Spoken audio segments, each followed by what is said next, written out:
Salam sejahtera dan salam bahagia. Apa kabarnya kalian, siswa-siswi kelas 9? Ibu harap kalian tetap sehat dan diberkati oleh Tuhan Yang Maha Kuasa. Saat ini bersama dengan Ibu Susana Sumuweng, kita akan belajar bersama-sama tentang pengaruh perubahan ruang dan interaksi antar ruang di Asia dan benua lainnya. Perubahan ruang dan interaksi antar ruang terjadi dalam dua lingkup dan skala. Yang pertama, lingkup sempit, yaitu antara desa dan kota. Yang kedua, lingkup luas, yaitu antara negara dan benua.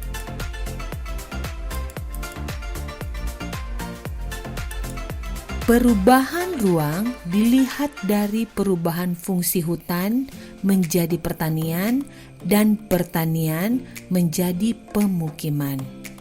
Akibat perubahan ruang ini, maka meningkatkan jumlah penduduk yang tinggal di kota. Selanjutnya, perubahan ruang menyebabkan interaksi antar ruang, yaitu interaksi dari desa ke kota.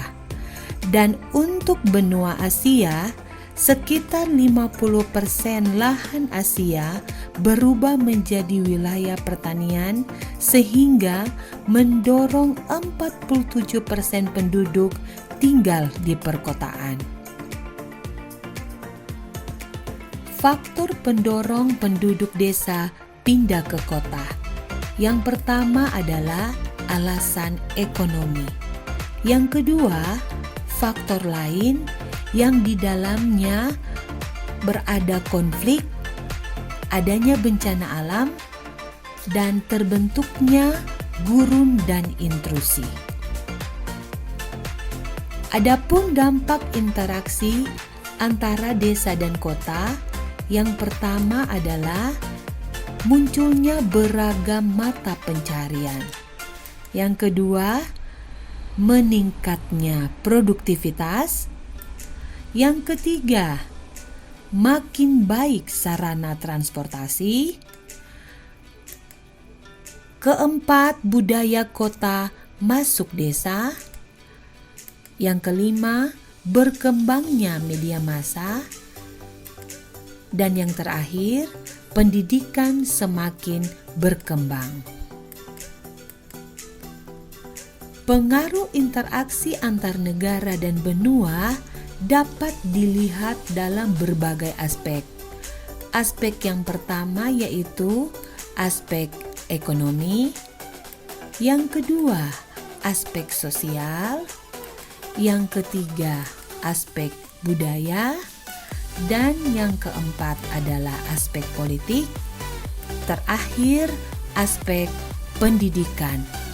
Saat ini kita akan membahas masing-masing aspek dalam pengaruhnya terhadap perubahan keruangan dan interaksi antar negara dan benua yang ada di dalam permukaan bumi. Yang pertama adalah pengaruh ekonomi. Pengaruh ekonomi di sini dapat menyebabkan terjadinya penyerapan tenaga kerja dan meningkatnya devisa negara akibat adanya penjualan barang dan jasa. Selanjutnya yang kedua yaitu pengaruh sosial. Pengaruh sosial yang dimaksud di sini adalah interaksi sosial, di mana interaksi sosial dapat meningkatkan kunjungan wisata. Selanjutnya yang ketiga yaitu pengaruh budaya.